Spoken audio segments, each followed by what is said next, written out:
Wilayah Kabupaten Pandeglang, Provinsi Banten, memiliki sejumlah peninggalan sejarah dan prasejarah yang menjadi cagar budaya. Salah satunya, Situs Sangyang Dendek.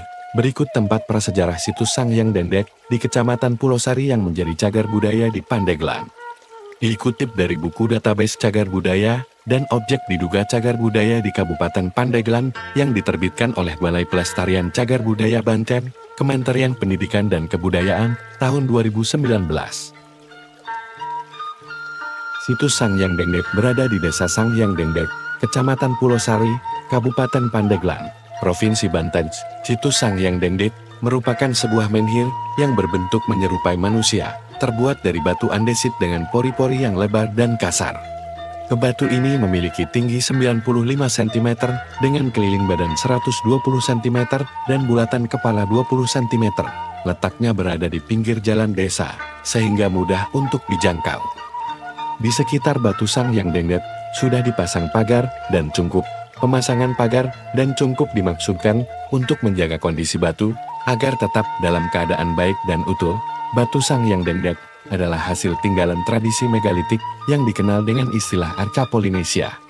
Arca Polinesia yakni patung yang terbuat dari batu dan berbentuk mirip dengan penggambaran manusia. Bentuk batu ini berkepala bundar serta tubuh yang terlihat terdiri dari tangan, dada, dan perut. Namun, kondisi batu di bagian tubuhnya sudah cukup aus, disebut dengan nama dendek, karena bentuk bahu tidak datar atau salah satu sisinya lebih rendah. Letak batu ini berada di tengah-tengah bangunan cungkup pelindung. Lantai cungkup ini berupa keramik berwarna putih, sedangkan atapnya berupa genteng cetakan yang setiap sudutnya ditopang oleh tiang tembok. Batu Sangyang Dendek berdiri di antara batu-batu andesit yang pada sisi-sisinya diberikan pembatas berupa pagar dinding berukuran panjang 204 cm dan lebar 165 cm dengan tinggi 21 cm yang dilapisi pula oleh keramik berwarna coklat muda. Para peziarah akan duduk di lantai berkeramik putih mengelilingi arca yang berada di tengah cungkup. Sebuah pernyataan sering kali terdengar di telinga kita. Menanggapi pernyataan tersebut, selalu saja ada tanggapan penyataan balik untuk menepisnya. Salah satunya adalah tak kenal maka tak sayang. Bila tidak mengenalku maka engkau tidak akan mengenal lubuk hati dan jiwaku yang paling dalam. Entah pernyataan ini benar atau tidak, namun itulah kenyataan yang selalu terjadi di sekeliling kita. Dan yang pasti nama adalah sebuah identitas diri yang membedakan satu dengan yang lainnya. Bagaimana jika itu adalah sebuah benda mati? Tentunya pula akan punya arti tersendiri yang mengacu pada benda tersebut. Apakah arti tersebut berkaitan dengan fungsi, bentuk, atau lokasi ditemukannya, atau sesuatu hal lain yang berkaitan dengan penamaan benda yang dimaksud? Tak terkecuali judul artikel yang dibuat oleh Pak Juliadi yaitu Sangyang Dendek Si Bungkuk yang terpuja. Aku Si Bungkuk. Sangyang Dendek Si Bungkuk yang terpuja, seperti yang ditulis oleh Claude Guilot dan kawan-kawan, satu-satunya tempat pemujaan lama yang masih ada di Desa Sangyang Dendek, Kecamatan Saketi, Kabupaten Pandeglang yang menyandang nama dewa yang dipuja.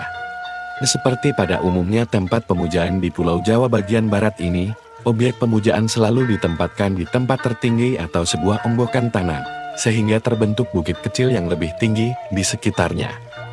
Claude Guilot melukiskan tempat pemujaan Sangyang Dendek sudah lama dikenal dengan tipe primitif alias sederhana di atas sebuah onggokan tanah yang dikelilingi batu sungai yang besar-besar. Di tengah-tengahnya berdiri sebuah batu yang tingginya kira-kira 1 meter dan puncaknya dipahat secara kasar berbentuk kepala dengan beberapa kelengkapan, antara lain mata bulat, mulut hanya berupa goresan, telinga tampak tipis, dan hidung tidak terlihat. Antara badan dan kepala terdapat pundak dan leher. Kelihatan pula lengan-lengan dan kelamin laki-laki, tetapi hampir tidak menonjol. Batu yang secara alami agak membungkuk inilah yang dikenal sebagai tokoh Si Bungkuk yang terpuja. Tradisi megalitik adalah sebuah tradisi atau adat kebiasaan yang menghasilkan benda-benda atau bangunan-bangunan dari batu yang berhubungan dengan upacara pemujaan dan penguburan. Tradisi ini diperkirakan berkembang dari masa Neolitik sekitar 6.500 tahun yang lalu, yaitu ketika manusia sudah mulai hidup menetap, bercocok tanam, dan beternak. Pengertian megalitik berkaitan dengan pendirian monumen besar oleh F. A. Wagner tidak selalu diartikan sebagai batu besar. Di beberapa tempat akan membawa konsep yang keliru. benda atau objek-objek batu kecil, dan bahan-bahan lain seperti kayu pun harus dimasukkan ke dalam klasifikasi megalit bila benda-benda itu jelas dipergunakan untuk tujuan sakral tertentu, yaitu pemujaan arwah nenek moyang.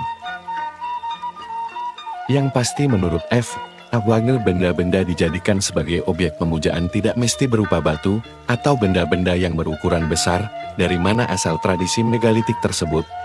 Sebuah teori yang dikemukakan oleh von Heingelder mengatakan bahwa tradisi megalitik berasal dari Tiongkok Selatan dan disebarkan oleh bangsa Austronesia. Daerah penyebarannya meliputi Jepang, Formosa, Taiwan, Malaysia, Indonesia, bahkan diperkirakan sampai Pasifik.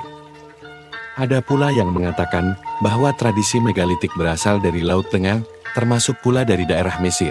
Namun demikian teori yang dikemukakan oleh von Heingelder di atas tentang asal megalitik adalah teori yang banyak diikuti. Mendukung teori tentang asal-usul tradisi megalitik yang berasal dari utara, Kaudern, yang banyak menguraikan bangunan tradisi megalitik di Sulawesi Tengah, mengemukakan tentang arah hadap bangunan megalitik. Berdasarkan orientasi arah hadap yang ditemukan di berbagai tempat, Kaudern menyimpulkan bahwa arah hadap arca yang menghadap ke utara adalah bukti peringatan nenek moyang mereka yang datang dari utara. Namun berdasarkan arah hadap bangunan tradisi megalitik, teori berbeda dengan Kaudern mengatakan bahwa pendukung tradisi megalitik mempunyai anggapan matahari merupakan sumber dari segala kehidupan. Oleh karena itu banyak bangunan tradisi megalitik menghadap ke arah timur barat sesuai dengan terbit tenggelamnya matahari. Bagaimana dengan Sang Hyang Dendek Si Bungkuk yang terpuja, yang merupakan satu patung megalitik bertipe Polinesia? Keberadaan patung tipe Polinesia ini pertama kali dilaporkan oleh N.B.J. Rom dalam laporannya tahun 1914 yang menyatakan bahwa di seputar Kabupaten Pandeglang ada peninggalan-peninggalan arkeologi berupa arca nenek moyang, dan salah satunya adalah patung tipe Polinesia di Tenjo Sang Hyang Dendek. Penamaan patung megalitik tipe Polinesia, seperti halnya Sang Hyang Dendek, dalam tradisi megalitik dikenal pula dengan sebutan arca megalitik, diwujudkan berbentuk manusia yang selalu berkaitan dengan kepercayaan terhadap roh atau arwah nenek moyang. Pembuatan dan pendirian bangunan megalitik termasuk arca semacam Sang Hyang Dendek diyakini oleh pendukungnya yang percaya kepada arwah nenek moyang yang telah meninggal masih hidup di alam arwah.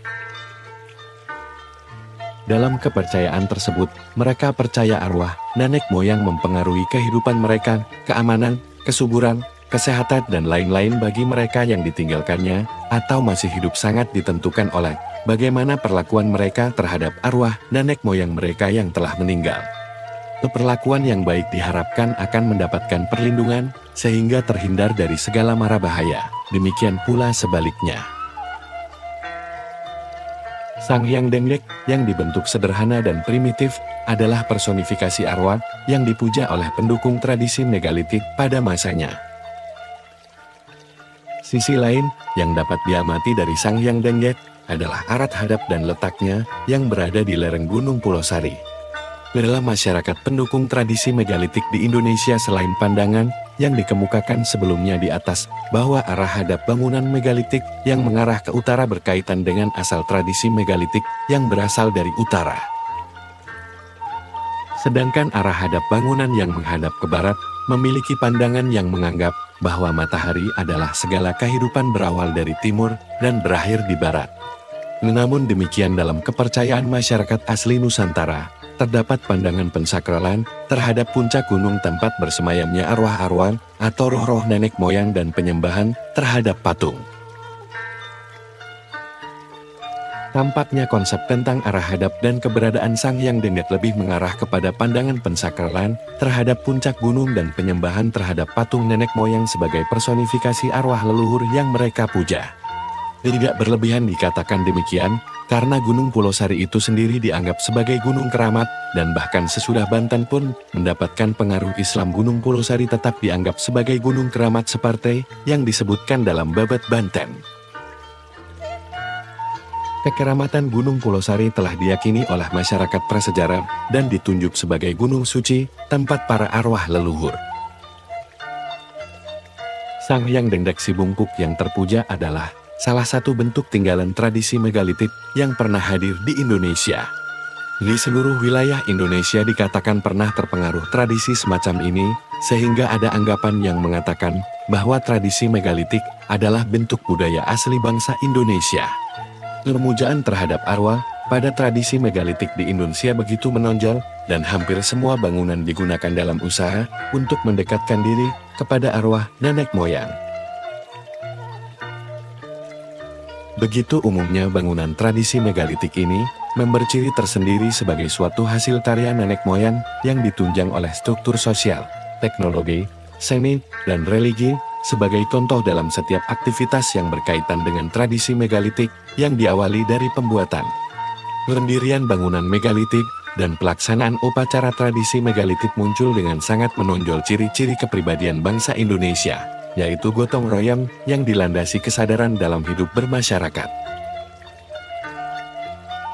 Mencermati akar tradisi megalitik di Indonesia tersebut mengajarkan nilai-nilai positif yang bisa dijadikan modal dasar untuk membentuk kepribadian bangsa, antara lain sifat gotong royong, semangat persatuan dan kesatuan, dan hidup saling membantu.